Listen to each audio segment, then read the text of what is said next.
Good morning बच्चों, कैसे हैं आप सब। आज के इस वीडियो में हम बात करेंगे अबाउट म्यूचुअल इंडक्शन। ठीक है, इसके प्रीवियस वीडियो में हमने बात किया था सेल्फ इंडक्शन के बारे में। ठीक है, सेल्फ इंडक्शन क्या होता था, एक कॉइल का, है ना, एक सिंगल कॉइल का प्रॉपर्टी होता था। बट म्यूचुअल म्यूचुअल मतलब आप समझ सकते हैं कि एक से चेंज करने पे दूसरे पे उसका असर दिखना, है ना, इसे सिंपली हम म्यूचुअल बोलते हैं। ठीक है, तो जब हम बात करेंगे कि म्यूचुअल इंडक्शन क्या होता है, तो इसके लिए पहले आपको दो कॉइल चाहिए। ठीक है, ये जो है वो प्रॉपर्टी होता है किसका दो कॉइल का प्रॉपर्टी होता है ये, है ना। ठीक है, जिसमें हम लगाएंगे, एक में लगाएंगे बैटरी, ये इस तरह से, और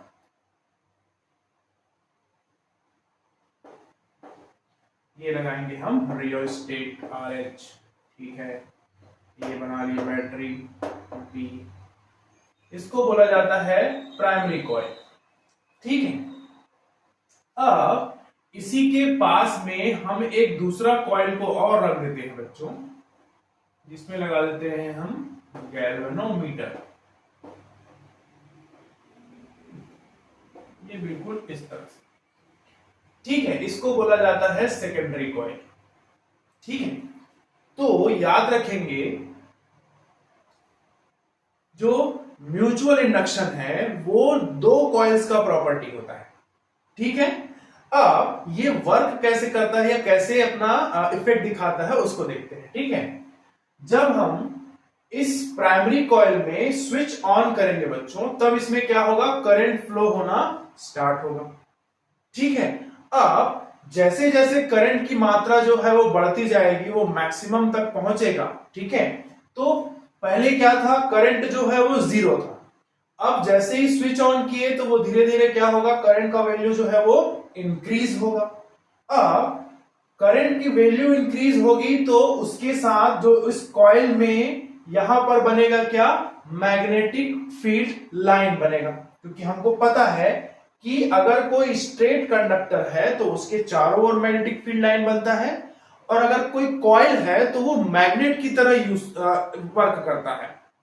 ठीक है, या मैग्नेट की तरह बिहेव करता है बोल सकते हैं। ठीक है, तो यहां पर तो हमने कॉइल लिया हुआ है, इसका मतलब है कि जब इसमें करंट फ्लो होगा तो ये मैग्नेट की तरह बिहेव करेगा।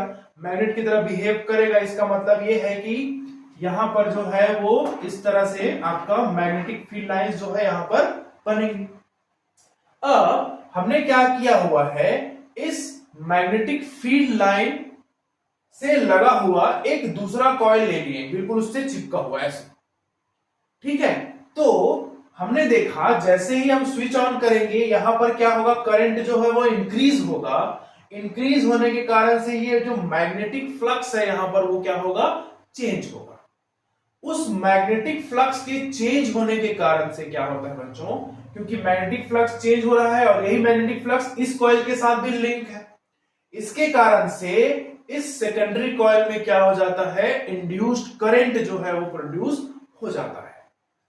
ठीक है, और जैसे ही क्या करेंगे, यहां पे स्विच ऑन करेंगे, फ्रैक्शंस ऑफ सेकंड के बाद क्या होगा, आपका गैल्वेनोमीटर जो है वो डिफ्लेक्शन दिखाएगा।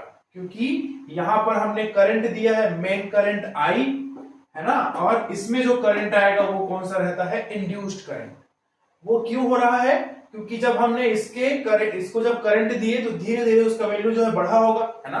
मैक्सिमम में जाने से पहले क्या होगा, ये जो है इसमें का जो मैग्नेटिक फ्लक्स है वो क्या होगा, चेंज होगा। तो उसके कारण से ये सेकेंडरी कॉइल में जो गैल्वेनोमीटर लगा हुआ है बच्चों, वो क्या करता है, डिफ्लेक्शन दिखाता है।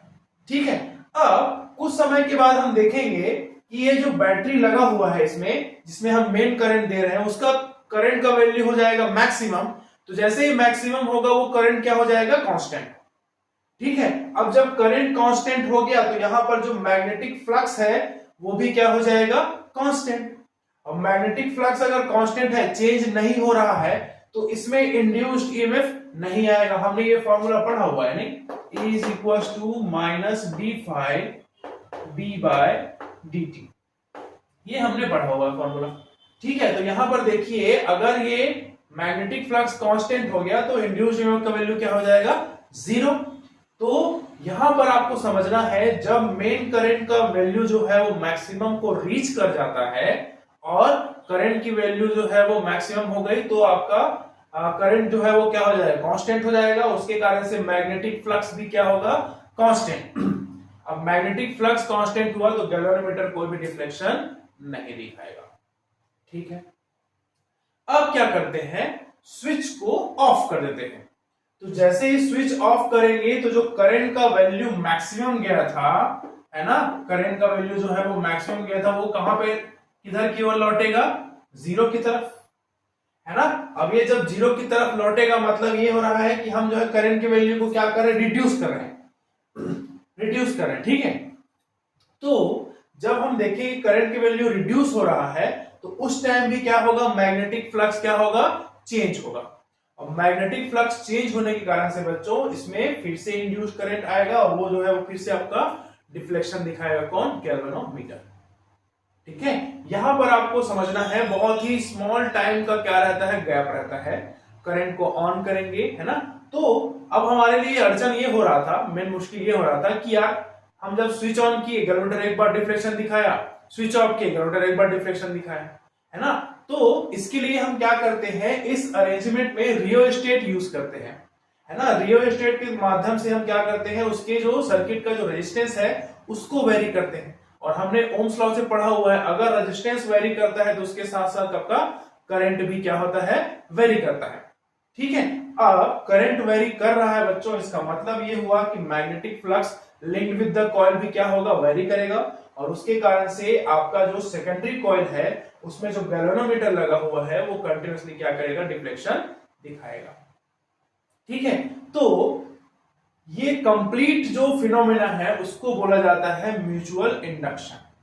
ठीक है, तो म्यूचुअल इंडक्शन का प्रिंसिपल ये बोलता है बच्चों, whenever the amount of current change in coil और सर्किट, ना, whenever the amount of current change in a coil or circuit, the magnetic flux linked with the coil get changes and the other coil linked with the primary coil, है ना, जो first coil है उसके साथ रखा हुआ जो coil है उसके साथ, है ना, other coil linked with the primary coil, ठीक है, उसमें क्या होगा, करंट जो है वो इंड्यूस हो जाता है।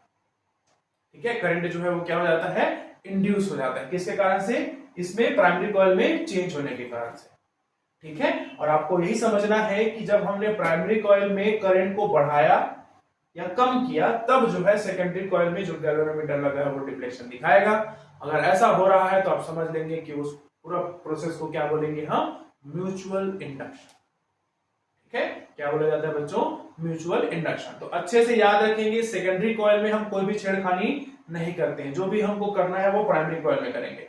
ठीक है, तो अगर हम इसको इस तरह देखें तो हम लिख सकते हैं phi b या magnetic flux is directly proportional to current in primary coil, है ना, द phi b, है ना, magnetic flux is directly proportional to primary current, क्योंकि IP लिखा है इसको हम बोलेंगे अब प्राइमरी करंट। ठीक है,